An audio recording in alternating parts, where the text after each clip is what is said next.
बिस्मिल्लाहिर्रहमानिर्रहीम। अस्सलाम वालेकुम दोस्तों। सबसे पहले तो मैं आप सबको अपने चैनल उबैद बीबी पे वेलकम कहता हूँ। जिस बीमारी के मतलब मैं आज बात करने जा रहा हूँ वो काफ़ी कॉमन है। इसको गैस्ट्रोइसोफेजियल रिफ्लक्स डिजीज़ कहते हैं या GERD, या सिंपली आप इसको ना मुख्तसरन GERD भी कह सकते हैं। इसमें क्या होता है कि जो आपके जो मैदा होता है स्टमक, यानी उसमें जो एसिड होता है वो फ़्लो बैक कर जाता है। मतलब जो खुराक की नाली होती है ना, जो आपके माउथ को कनेक्ट करती है स्टमक से, यानी मुंह को मैदे से जो कनेक्ट करती है, उसको बोलते हैं ईसोफेगस। तो जो मैदे का जो एसिड है वो ईसोफेगस के जो मैं थोड़ी जो उसकी जो प्रॉब्लम होती है, जो मैं आगे चल के बताऊँगा, उसमें वो पीछे फ़्लो बैक कर जाता है, जिसकी वजह से ईसोफेगस में इरिटेशन होती है और जिसकी वजह से मुख्तलिफ़ अलामात होती हैं आपको। ठीक है, तो ये जैसा कि मैंने बोला कि काफ़ी कॉमन बीमारी है। इससे पहले मैंने इसके बारे में एक शॉर्ट वीडियो अपलोड की थी, उम्मीद है आपने देख ली होगी। आज इसके बारे में मैं तफसील से बात करूँगा। तो नॉर्मली तो क्या होता है, अक्सर ये जो है ना लोगों में होता रहता है थोड़ा बहुत, मतलब जो पीछे वो एसिड आ जाता है। कभी कभी आपने ख़ुद नोट किया होगा कि जो है ना इवन वो ऊपर मुंह तक आ जाता है, ऐसे बड़ा शोर सा टेस्ट होता है जो जैसे जो ना अगर कोई लट से उल्टी कोई इस तरह की आ रही हो तो वो जो टेस्ट अजीब सा जो ज़ाहिर है मुंह में आता है। तो उसी तरह अगर उल्टी ना भी आए तो ऐसे जो एसिड ऊपर आ जाए तो वो जो है ना बिटर सा जो सोर सा टेस्ट आता है, तो उस तरह भी मतलब वो हो सकता है।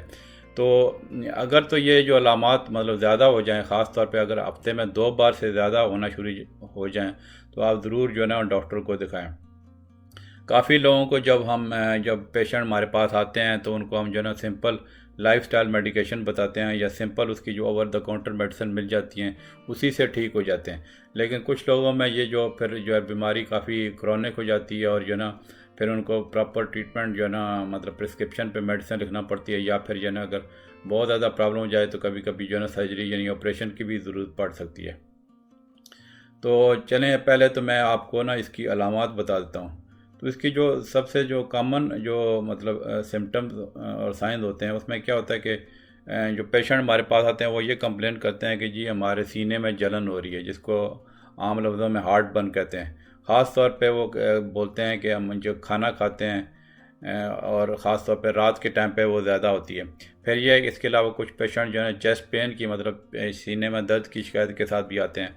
या फिर कुछ लोग कहते हैं कि जी हमें खाने में हमारा मुश्किल पेश आती है, मतलब उनको स्वालो करने में जो है ना, नीचे लुकमा पास करने में जो है ना, जब वो खाना खाते हैं तो उनको डिफ़िकल्टी होती है। या फिर जो है ना कि जैसा मैंने शुरू में बताया कि जो है ना वो कहते हैं जी हमारा वो खाना ऐसे हम खाया तो ऐसे वापस आ रहा है और जो है ना ऐसे लिक्विड सा सोर सा जो टेस्ट होता है वो मुंह में आ रहा है। ठीक है, तो इसके अलावा फिर यह है कि उनके जो है ना एक लंप की फीलिंग हो सकती है, मतलब उनको लगता है कि उनके जो गले में ना ऐसे कुछ सूजन सी है, इस तरह की भी प्रेजेंटेशन हो सकती है। ठीक है, फिर ये कि अगर रात के वक्त ये एसिड का जो रिफ्लेक्स है, और रिफ्लेक्स इसको कहते हैं, जो मतलब पीछे जो आता है ऊपर जो ईसोफेगस में, तो उसमें ये ना कि इंसान को कुछ को खांसी, कुछ लोगों को जो खांसी की शिकायत भी वो लेके आते हैं, जो मतलब जो कि काफ़ी अरसे से उनको खांसी की शिकायत होती है। और कभी कभी इवन डॉक्टर भी कंफ्यूज हो जाते हैं कि हो सकता है कोई छाती का मर्ज़ हो। ठीक है, तो ये भी मतलब जो है पुराने एक मतलब पुराने अरसे से, काफ़ी अरसे से कुछ लोग खांसी की शिकायत करते हैं। फिर यह कि जो लैरिंक्स होता है, ठीक है, जो वॉइस बॉक्स होता है ना, जो आपको जिसमें आपकी आवाज़ प्रोड्यूस होती है, वो जो है ना उसमें की इरिटेशन हो जाती है, लेरिंजाइटिस, उसकी जो मतलब जो है कुछ सिम्टम होती हैं, जैसे मतलब खांसी वगैरह उस तरह। ठीक है, और फिर यह कि कुछ लोग ये शिकायत लेके आते हैं कि हमें जो है ना सांस लेने में भी मुश्किल पेश आ रही है, और इवन कभी कभी दमा का भी डायग्नोस उससे हो जाता है। मतलब या फिर लट से कि अगर किसी बंदे को पहले से ही दमा है तो वो ज़्यादा और जो है ना मतलब उसकी हालत और ख़राब हो सकती है, मतलब दमा वो ज़्यादा सीरियस हो सकता है। फिर ज़ाहिर है जब इंसान को इस तरह की जो प्रॉब्लम होती हैं तो उनकी जो नींद भी डिस्टर्ब हो सकती है। तो ये तो इसकी जो साइन एंड सिम्टम हो गई। तो इसमें एक आपको ये चीज़ ध्यान रखने की ज़रूरत है कि लट से कि अगर आपको छाती का दर्द हो जाए, अचानक ज़्यादा हो जाए, और साथ जो है सांस भी उखड़ा हो, मतलब शॉर्टनेस ऑफ ब्रेथ हो, या मतलब लट से उसके साथ आपके जो जबड़े में या बाजू में भी दर्द हो रहा हो, तो फिर तो ये कि आपको फौरी तौर पे एक तरह के इमरजेंसी तौर पे डॉक्टर को दिखाना चाहिए, क्योंकि हो सकता है, क्योंकि ज़ाहिर है कि मेडिकल में जब हमारे पास पेशेंट आते हैं तो कई बीमारियों की प्रेजेंटेशन जो है वो एक ही तरह की होती है। तो इसमें यह कि लेट से का जैसे मैंने बोला कि छाती में दर्द हो जाए, जबड़े में दर्द हो, बाजू में सादा, तो इसका मतलब यह है ना कि इसका ज़्यादा चांसेस है कि हो सकता है आपको हार्ट अटैक आ रहा हो। तो उसकी कभी कभी हार्ट अटैक से भी थोड़ी थोड़ी सिम्टम मिलती जाती हैं। तो ऐसी सूरत में तो आप बिल्कुल रिस्क ही ना लेना कि आप मतलब जो है घर पे ही कोई टोटका ना इस्तेमाल करें और सीधा डॉक्टर के पास आ जाएं, क्योंकि हो सकता है आपको हार्ट की प्रॉब्लम हो। ठीक है। वैसे जो है ना हार्ट अटैक पे मेरे चैनल पे एक बड़ी वो अच्छी वीडियो मौजूद है, तो वो आप जो है ना वो देख सकते हैं। उसमें मैंने काफ़ी तफसील से बताया हुआ कि जो है ना हार्ट अटैक कैसे होता है और क्या उसकी सिम्टम और ट्रीटमेंट क्या है। ठीक है। तो फिर यह कि जो जो मैंने सिम्टम्स इसकी मतलब गर्ड की बताई हैं, अगर आपको ये बार बार हो रही हों, जैसे मैंने बोला ना कि हफ्ते में 2 बार से ज़्यादा हों, या कुछ लोग जो ओवर द काउंटर जो एंटासिड्स आते हैं वो अगर आपको ज़्यादा इस्तेमाल करने की ज़रूरत पड़ जाए हफ्ते में 2-3 बार, तो वो फिर आप सूरत में भी आपको फौरी तौर पर डॉक्टर को दिखाएँ। ठीक है। अब आ जाते हैं कि इसकी वजह मतलब काजेज़ डिस्कस कर लेते हैं कि क्यों होता है ये। तो उसमें यह है ना कि जो आपका जो जो खुराक की नाली जो इसोफेगस होता है, जो स्टमक से जहाँ पे कनेक्ट करता है, तो वहाँ पे जो है ना जो उसका जो कनेक्शन होता है उसको जो जो मतलब मैदे में उसकी जो एंट्री होती है इसोफेगस की, तो वहाँ पे एक जो है ना एक जो है ना सर्कुलर जो है ना मसल का बैंड होता है जो उसके इर्द गिर्द होता है। ठीक है। तो वो जो है ना उसको मतलब वो टाइट रखता है। मतलब यह कि जब आप खाना खाते हैं, जब लुकमा जाता है उस खुराक की नाली में, तो तब वो रिलैक्स होता है ताकि वो लुकमा आपके जो है ना खुराक की नाली से निकल के मैदे में चला जाए। ठीक है। लेकिन जब वो लुकमा चला जाता है तो फिर वो बंद हो जाता है, मतलब यह कि ताकि वो खुराक वापस ना आए। ठीक है। तो अब होता क्या है कि लेट से कि आपका जो इसको लोअर इसोफेजियल स्फिंक्टर बोलते हैं। मतलब स्फिंक्टर जो बेसिकली एक मसल का एक बैंड है जो आपके जो इसोफेगस के जो नीचे वाले से जहाँ पे स्टमक से कनेक्ट करता है उसके इर्द गिर्द होता है। तो अगर उसमें कोई प्रॉब्लम हो जाए, ठीक है, मतलब जो है ना वो कमज़ोर हो जाए, जब ज़्यादा ही ज़रूरत से ज़्यादा ही वो रिलैक्स करना शुरू हो जाए, तो फिर उस सूरत में क्या होता है कि जो मैदे में जो है आपको पता ही एसिड होता है जो फूड की डाइजेशन में हेल्प करता है। तो अगर वो जो है वो खुला मतलब खुला रहे, आपका जो स्फिंक्टर जो है वो बंद ना हो, तो वो जो मैदे का एसिड जो है ना वो उसमें ऊपर आ जाता है इसमें ईसोफेगस में। तो उसकी चूँकि ईसोफेगस की जो है उसकी स्ट्रक्चर डिफरेंट है, तो अगर एसिड उसमें आ जाए तो ज़ाहिर है वो इरिटेट हो जाएगा ईसोफेगस। तो उसकी वजह से ये सारी जो है ना गैस्ट्रोइसोफेजियल रिफ्लक्स डिजीज़ यानी गर्ड की सिम्टम्स होना शुरू हो जाती हैं। यानी नॉर्मल जो बंदे हैं जिसको गर्ड्स की बीमारी नहीं है, तो उसमें तो वो ईसफ जो लोअर ईसोफेजियल स्फिंक्टर है वो टाइट होता है। मतलब जब लुकमा जाता है नीचे जाता है तब वो खुलता है, और जो है जब लुकमा चला जाता है तो फिर वो बंद हो जाता है। ये इसी तरह मतलब रिलैक्स करता है फिर कंट्रैक्ट करता है। ठीक है। जैसे जैसे आप खाना खा रहे होते हैं। लेकिन अगर वो ज़्यादा ही रिलैक्स हो जाए, मतलब वो फिर भी लुकमा जब मैदे में आपका चला गया और उसके बाद वो बंद ही ना हो और फिर भी खुला रहे, तो फिर ज़ाहिर है स्टमक का एसिड जो है ना वो उसमें ऊपर वो आ सकता है। तो ये सारी इस मतलब बीमारी की जो गर्ड की वजह है। अब मैं आपको इसके रिस्क फैक्टर बताता हूँ। मतलब रिस्क फैक्टर वो ऐसे फैक्टर हैं जो आपकी जो ना गर्ड की बीमारी का जो है ना चांस बढ़ा सकते हैं। एक तो जो लोग मोटे होते हैं, मोटे लोगों में क्या होता है कि आपका जो ज़ाहिर है जो वेट वो ज़्यादा हो, तो पेट में चर्बी ज़्यादा हो तो वो आपके मैदे के ऊपर पुश कर लेगा। तो मैदा जब ऊपर हो जाएगा तो उसका चांस हो जाता है कि गर्ड की बीमारी भी हो सकती है। ठीक है। फिर एक बीमारी होती है, इस पर इंशाल्लाह मैं कभी और टाइम पे वीडियो बनाऊंगा, हार्टस हर्निया। ठीक है। उसमें क्या होता है कि जो आपका जो स्टमक होता है ना मैदा, वो उसका कुछ पोर्शन जो है ना वो ऊपर जो डायाफ्राम से उसमें एक तरह का होल होता है, उसमें वो जो ऊपर आ जाता है। मतलब डायाफ्राम वो चीज़ होती है जो आपकी छाती को आपके पेट से मतलब जो सेपरेट करती है, जो बीच में है वो एक तरह की दीवार कह लें। ठीक है। तो उससे जो है ना स्टमक आपका वो ऊपर निकल आता है, तो हार्टस हर्निया हो जाता है। तो उसकी वजह से भी ना GERD का चांस बढ़ सकता है। फिर ये जो जो ख़वातीन हामला होती हैं प्रेगनेंसी में, चूँकि ज़ाहिर है वो ख़ातून का वेट ज़्यादा होता है बच्चे की वजह से, तो पेट ज़्यादा बड़ा होता है, तो उसकी वजह से भी चांस बढ़ सकता है। ये हमारा एक रिस्क फैक्टर है। फिर एक कनेक्टिव टिश्यू डिसऑर्डर होता है जिसको स्क्लेरोडर्मा कहते हैं। उस पर बाद में इंशाल्लाह कभी मैं वीडियो बनाऊंगा। तो स्क्लेरोडर्मा जो है ना वो उसकी वजह से भी होता है। फिर यह कि कुछ लोगों में जो स्टमक जो है ना उसमें जो वो डिले होता है उसमें एंड उसकी एम्प्टी होने में, मतलब जो स्टमक से आपको पता है नीचे फिर आंतों में खुराक जाती है। तो अगर वो स्टमक में डिले होगा तो फिर ज़्यादा चांस है कि अगर खुराक ज़्यादा देर उसमें स्टमक में ही रहेगी तो फिर गर्ड का जो है ना प्रॉब्लम होने का चांस होता है। अब मैं ये ना कि कुछ जो और फैक्टर्स मतलब जो रिस्क फैक्टर जो मतलब जो आपके ये तो मैंने बताया ना, ये जो कंडीशन जो मैंने बताई कि जो आपके गर्ड के चांसेस को बढ़ा सकती हैं। अब ये कि अगर लेट से आपको पहले ही एसिड रिफ्लक्स हो, ठीक है, तो उसको भी एग्रेवेट कर सकती हैं या मतलब इसकी इंक्रीज़ करने में वो जो ना वो बायस बनती हैं, ठीक है। उसमें यह कि जो लोग स्मोकिंग करते हैं, सिगरेट पीते हैं, उनको जो है ना इसका गर्ड की बीमारी का चांस ज़्यादा होता है। वैसे स्मोकिंग पे भी मैंने एक बड़ी ज़बरदस्त वीडियो बनाई हुई है। उस पर कुछ लोगों को जब हम डेंजरस चीज़ें बताते हैं तो वो स्मोकिंग नहीं छोड़ते, लेकिन एक ख़ास किस्म की चीज़ जब हम बताते हैं तो अक्सर लोग फ़ौरन स्मोकिंग छोड़ देते हैं। तो जो एक मेरी वीडियो है quit smoking in 1 minute, 1 minute में सिगरेट नोशी तर्क कर दी, वो बड़ी इंटरेस्टिंग वीडियो है, वो देखिएगा। लिंक आपका ऊपर आई बटन में भी मैं दे देता हूँ, ठीक है। अच्छा, स्मोकिंग होगी। इसके बाद यह है कि जो लोग बहुत या कभी कभी जो ज़्यादा एकदम से खाना खा लिया, ठीक है, मतलब या फिर यह ना कि अगर रात के टाइम पे ज़्यादा खा लिया, ख़ास तौर पे लेट नाइट पे, तो ये भी एक फैक्टर है जिससे एसिड रिफ्लक्स का चांस बढ़ सकता है। फिर यह है कि कुछ ऐसी खुराकें भी होती हैं, वो जैसे फ्राइड फूड हैं या फैटी फूड हैं, उससे भी वजह से चांस हो सकता है। फिर जो लोग ड्रिंक करते हैं, मतलब यहाँ पे वेस्टर्न कंट्री में तो ये लोग अल्कोहल मतलब शराब ज़्यादा पीते हैं, या फिर तो उसकी वजह से भी इसका चांस बढ़ सकता है। या कुछ लोगों को कॉफ़ी ज़्यादा पीते हैं तो उसकी वजह से भी ज़्यादा है।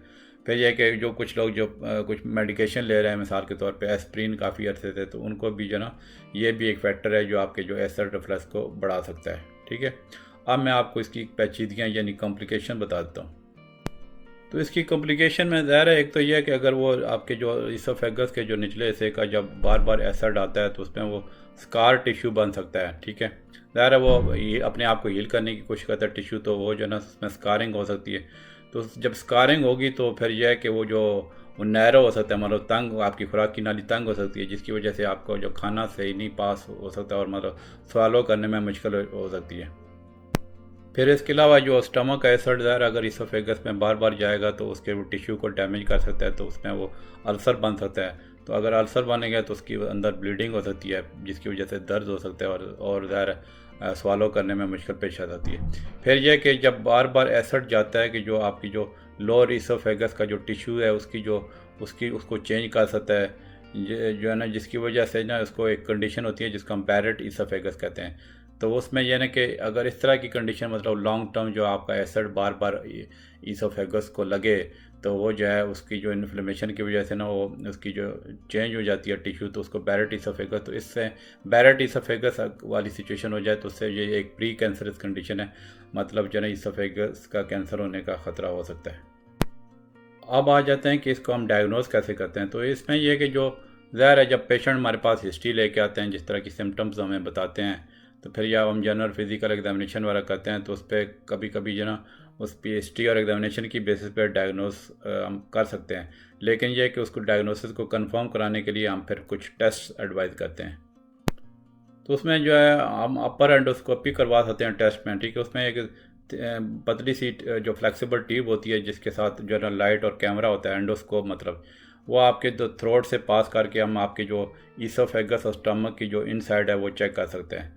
तो कभी कभी इवन रिफ्लक्स हो तो कभी टेस्ट नॉर्मल भी आ जाता है, लेकिन ये कि एंडोस्कोपी से आपकी जो ईसोफेगस में इन्फ्लेमेशन जिसको ईसोफेजाइटिस बोलते हैं, तो या उसकी कोई कॉम्प्लिकेशन हो रही हो तो वो डिटेक्ट हो जाती है। फिर यह कि एंडोस्कोपी से आप जो है वहाँ से बायोप्सी एक सैंपल मतलब टिश्यू का ले सकते हैं, जो आपकी कॉम्प्लिकेशन अगर होगी लेट से बैरेट इसोफेगस को जो है ना वो चेक कर सकते हैं, ठीक है। फिर यह कि इसमें दूसरा एक टेस्ट आता है जिसको हम कहते हैं ambulatory acid pH probe test. उसमें यह होता है कि आपके जो इसोफेगस में एक मॉनिटर लगा देते हैं, ठीक है। उसमें ये चेक करते हैं कि जो आपके जो स्टमक में एसिड है वो कितना ज़्यादा बार बार मतलब रिगर्जिटेट मतलब वापस आता है, ठीक है। तो मॉनिटर बेसिकली एक छोटे कंप्यूटर से कनेक्ट होता है जो आपकी जो ना वेस्ट के इर्द गिर्द आप वो पहन सकते हैं, ठीक है, या फिर आप शोल्डर पे स्ट्रैप की सूरत में पहन सकते हैं। तो जो मॉनिटर होता है ये जो ना या तो थिन फ्लेक्सिबल ट्यूब होती है, मतलब कैथेटर सा होता है, ठीक है, जो आपके नाक के ज़रिए हम इसोफेगस में डालते हैं, ठीक है, या फिर एक ऐसे क्लिप की सूरत में होता है जब आप कोई लट से एंडोस्कोपी कर रहे हो तो उसके क्लिप में उसमें डाल देते हैं, ठीक है। तो जो है ना बाद में वो जो क्लिप जो है ना वो स्टूल में पास हो सकती है 2 दिन के बाद, ठीक है। इसके अलावा एक टेस्ट आता है जिसको इसोफेजियल मैनोमीट्री कहते हैं, ठीक है। वो बेसिकली आपका जो ईसोफेगस की जो ना मसल कंट्रैक्शन को जो ना उसकी रिदम को मेजर करता है जब आप स्वेलो करते हैं। और ईसोफेजियल मानोमेट्री जो होती है वो आपके जो ना बेसिकली जो आपके जो मसल ईसोफेगस के मसल है ना उसके कोऑर्डिनेशन और फोर्स डिटेक्ट करती है।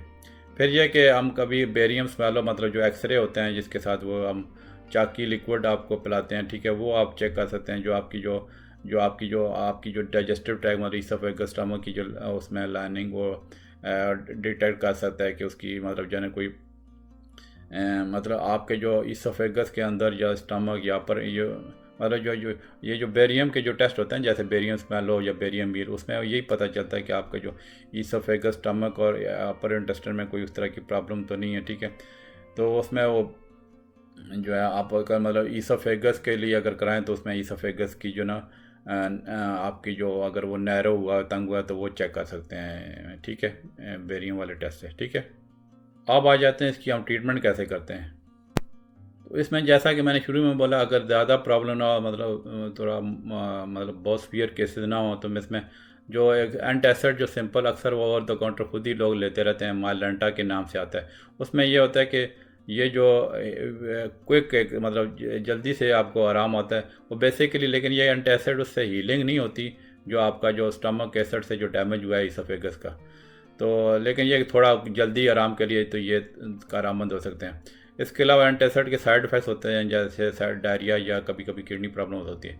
फिर यह कि जो कॉमन एक ट्रीटमेंट हम देते हैं वो ये ना कि जो H2 रिसेप्टर ब्लॉकर होते हैं, ठीक है, जिसके जैसे सिमेट्रिडीन जिसको जो टैगामेट के नाम से आती है, फैमोट्रिडीन आती है पेप्सिड के नाम से, ठीक है। तो वो जो है जो है इनको हम H2 रिसेप्टर ब्लॉकर ड्रग कहते हैं। तो ये जो H2 रिसेप्टर ब्लॉकर होते हैं ये इतना क्विक रिलीफ तो नहीं देते, लेकिन आपके जो स्टमक में जो एसिड प्रोडक्शन को कम कर देते हैं तकरीबन 12 घंटे तक, ठीक है। तो इसकी जो कई वेरिएशन आती हैं मेडिसिन की, मतलब कुछ स्ट्रॉन्गर प्रिस्क्रिप्शन पे भी आते हैं जो मिलते हैं, ठीक है। फिर यह कि कुछ मेडिकेशन आती हैं जो कॉमनली हम जब यूज़ करते हैं, जो आपके जो स्टमक में एसिड जो प्रोड्यूस करता है ना इसको उसकी प्रोडक्शन को ब्लॉक कर सकती हैं, और फिर इसके साथ साथ आपके जो ईसोफेगस को हील भी कर सकती हैं। तो ये जो मेडिसिन जो अभी मैं बताने लगा हूँ ये काफ़ी कॉमनली यूज़ होती हैं। इनको हम प्रोटॉन पंप इनहिबिटर कहते हैं, ठीक है। ये एक मतलब स्ट्रॉन्ग एसिड ब्लॉकर ड्रग होती हैं, मतलब H2 ब्लॉकर से ज़्यादा अच्छी होती हैं, ठीक है। और फिर ये किसी वजह से जो ना वो टाइम भी मिल जाता है कि आपकी जो ईसोफेगस को हीलिंग हो जाए।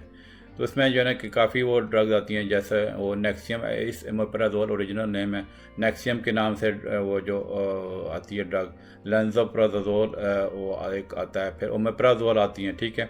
तो ये जो मतलब सारे जिनके आखिर में जोल इस तरह की ये सारी ड्रग जो है ना ये काफ़ी मुफीद हैं इसके लिए। ये सबसे मतलब कॉमनेस्ट इसका जो है ना यही इलाज है, जिससे काफ़ी पेशेंट जो है ना मतलब जो मैंने नेक्सियम का बताया इससे काफ़ी पेशेंट इन्हीं से ठीक हो जाते हैं। ये जनरली जो है ना ये जो मेप्राजोल है मतलब नेक्सियम वगैरह काफ़ी सेफ ड्रग होती हैं, लेकिन बहुत ज़्यादा लंबे अरसे तक इस्तेमाल करें तो ज़्यादा थोड़े बहुत साइड इफेक्ट्स हो सकते हैं, जैसे हेडेक, डायरिया, नोजिया वगैरह हो सकता है, विटामिन बी डेफिशिएंसी हो सकती है, ठीक है। तो फिर यह कि फिर मेडिसिन आती है एक बैक्लोफेन के नाम से, जो आपका जो गर्ड को जो आपका जो गर्ड में जो आपकी जो वो क्योंकि स्टम आपका जो इसोफेगस वो ज़्यादा रिलैक्स करता है, लोअर इसोफेजियल स्फिंक्टर जो है ना, तो वो जो है ना आपकी जो ना जो बैक्लोफेन ड्रग है उसकी जो रिलैक्सेशन की फ्रिक्वेंसी को कम करती है, ठीक है। तो ये भी एक मतलब प्रिस्क्राइब की जाती है। इसके साइड इफ़ेक्ट फटीग या नादिया हो सकते हैं बैक्लोफेन के, लेकिन मैंने जैसे बोला ना कि जो प्रोटॉन पंप इनहिबिटर्स हैं, जो मतलब जो नेक्सियम वगैरह, प्राजोल वगैरह हैं, उसी से काफ़ी पेशेंट जो है ना वो ठीक होते हैं। उसमें फिर ज़्यादा कुछ पेशेंट को हम हाई डोज देते हैं अगर नहीं आराम आ रहा हो। अब मैं कुछ थोड़ी सी सर्जरी, वैसे तो डिटेल में जाने की ज़रूरत नहीं है, वैसे वरना वीडियो बहुत लंबी हो जाती है, लेकिन कुछ जो लेटेस्ट टेक्निक है या सर्जरी की मतलब जो पेशेंट बहुत ज़्यादा इसके जो प्रॉब्लम है जो नई मेडिसिन से ठीक हो रहे, तो उसमें कोई सर्जिकल ऑप्शन भी आ जाते हैं, वो भी मैं थोड़ी थोड़ी करके आपको बताता हूँ। एक उसमें टेक्निक आती है फंडोप्लाइकेशन के नाम से। तो उसमें क्या होता है, जो सर्जन होता है वो आपके जो स्टमक का जो ऊपर वाला हिस्सा है ना वो आपके जो आपके जो नीचे जो पार्ट होता है जो इसोफेगस का, जिसको लोअर इसोफेजियल स्फिंक्टर कहते हैं, उसके साथ रैप अराउंड कर देता है, ठीक है, ताकि उसका जो मसल टाइट हो जाए और फिर रिफ्लक्स मतलब एसिड पीछे ऊपर आने से बच जाए, ठीक है। तो ये जो है ना लेप्रोस्कोपी के ज़रिए हो सकता है, ठीक है। ये पार्शल और कंप्लीट भी मतलब जो ना आपका टॉप जो पार्ट है स्टमक है ना उसकी रैपिंग हो सकती है। फिर इसके अलावा एक लेटेस्ट जो नई चीज़ है ये लिंक्स डिवाइस उसको कहते हैं। उसमें क्या होता है कि जो एक कुछ छोटे छोटे मैग्नेटिक बीड्स होते हैं जो आपके जो जहाँ पे जो जुड़ता है इसोफेगस और स्टमक का, तो उसके इर्द गिर्द वो रैप अराउंड कर देते हैं, ठीक है। तो वो उसमें क्या होता है, चूँकि वो जो बेसिकली वो मकनातीसी एक तरह की मैग्नेटिक बीड्स जो होती हैं वो उनमें आपस में अट्रैक्शन होती हैं, तो वो आपको जो ना जो जो जंक्शन होता है इसोफेगस स्टमक को उसको बंद रखती हैं, ठीक है।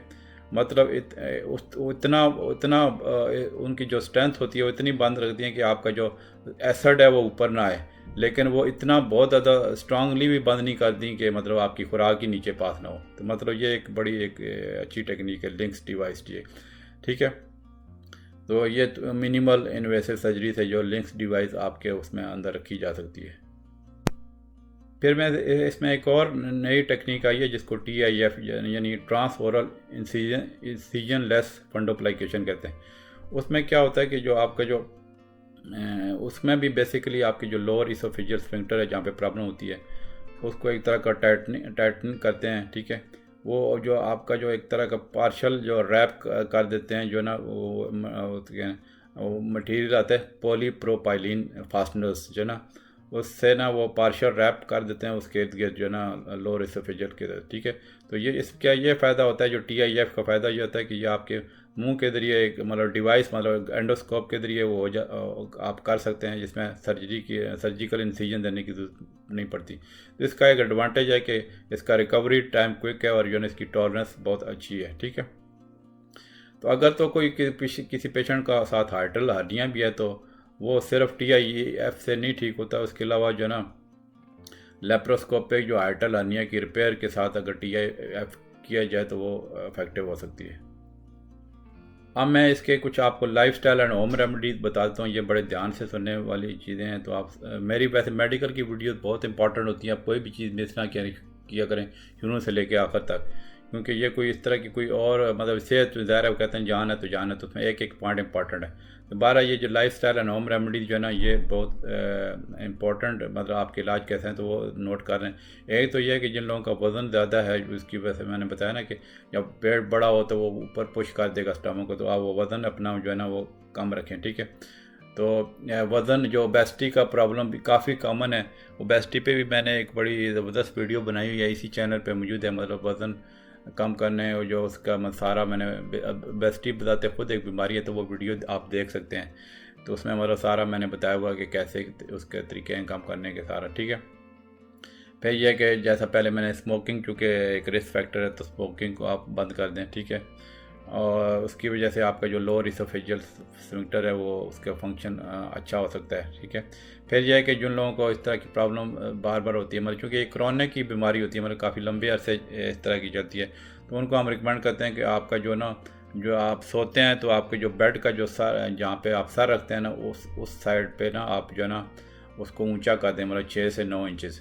मतलब यह है कि आपके जो बेड के नीचे कुछ ब्लॉक्स वगैरह कोई ईंट वगैरह रख दें, ठीक है, सीमेंट ब्लॉक्स रख सकते हैं, ठीक है, ताकि आपका वो 6 से 9 इंच ऊंचा हो जाए, ठीक है।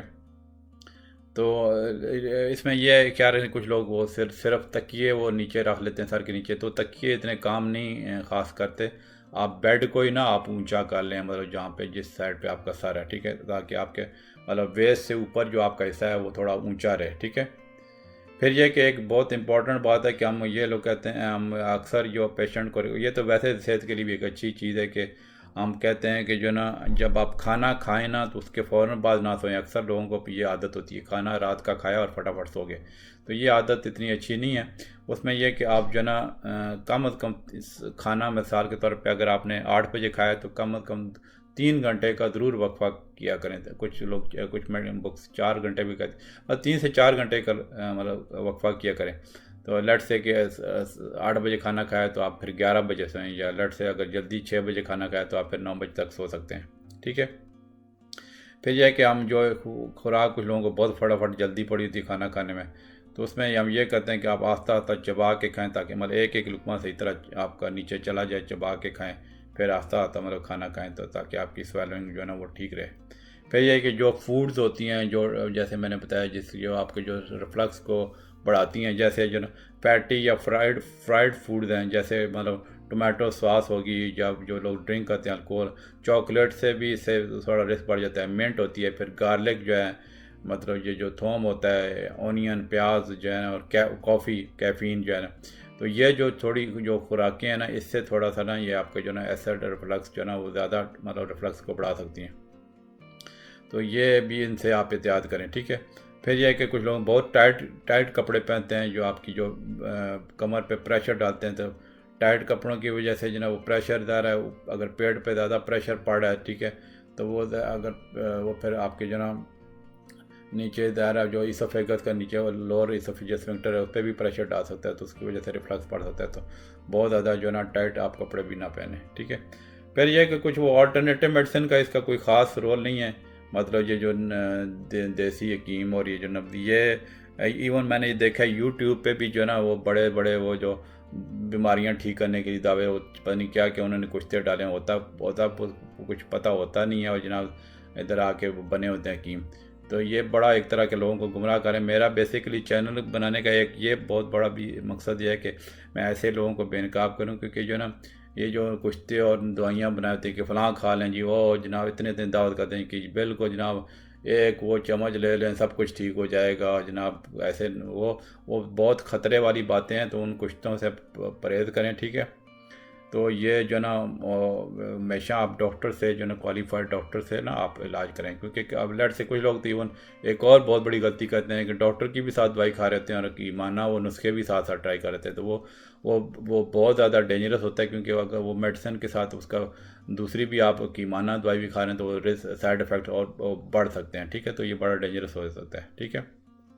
वीडियो थोड़ी लंबी हो गई थी, बहरहाल मैंने कवर कर ही लिया आखिरकार टॉपिक। तो चलें, अभी इसके बारे में कोई आपके क्वेश्चन हो, इसके बारे में कुछ चीज़ समझ ना आई है, तो ज़रूर कमेंट किया करें, ठीक है। और अगर आप मेरे चैनल पे मैंने अच्छी खासी अल्हम्दुलिल्लाह मैंने वीडियो बना दी हैं मुख्तलिफ बीमारियों के बारे में। अगर कोई आप किसी ऐसी बीमारी का शिकार हैं, या आपके कोई क्लोज रिलेटिव फ्रेंड कोई ऐसी बीमारी का शिकार है जिसकी वीडियो मौजूद नहीं है, तो आप कमेंट में नीचे लिख सकते हैं कि डॉक्टर साहब फ़लाँ वीडियो बनाएं कि बीमारी के बारे में। ये वैसे मैंने काफ़ी वीडियो लोगों की फरमाइश पे भी बहुत ज़्यादा बनाई है, मतलब, ठीक है। तो आप मेरे चैनल को विज़िट करें, 6 इसकी प्ले लिस्ट हैं, तो आप जो है ना इसका मतलब जो है ना पूरा उर्दू में भी मैं वीडियोस पोस्ट करता हूँ, इंग्लिश में भी वीडियोस पोस्ट करता हूँ, ठीक है। एक दिन उर्दू में होती है तो अगले दिन इंग्लिश होती है। शॉर्ट वीडियोस भी होती हैं, लॉन्ग वीडियोस भी होती हैं। शॉर्ट वीडियो जब मैं बीमारी के बारे में थोड़ा तारुफ देता हूँ, लॉन्ग वीडियो में फिर जैसे ये वाली लॉन्ग वीडियो में पूरी बीमारी के बारे में डिस्कस करता हूँ, हमारा सिम्टम से लेके उसके इलाज तक। तो आप मेरे चैनल की सारी वो प्ले लिस्ट दे सकते हैं, सारी मालूमात ले सकते हैं। तो अगर कांटेक्ट मुझे करना हो, तो आप कांटेक्ट की भी ऑप्शन है फेसबुक और इंस्टाग्राम के चैनल के होम पेज पे जाके, तो आप कांटेक्ट भी कर सकते हैं, ठीक है। चलें जी, इंशाल्लाह मिलते हैं अगली वीडियो में। ओके जी, अल्लाह हाफिज़।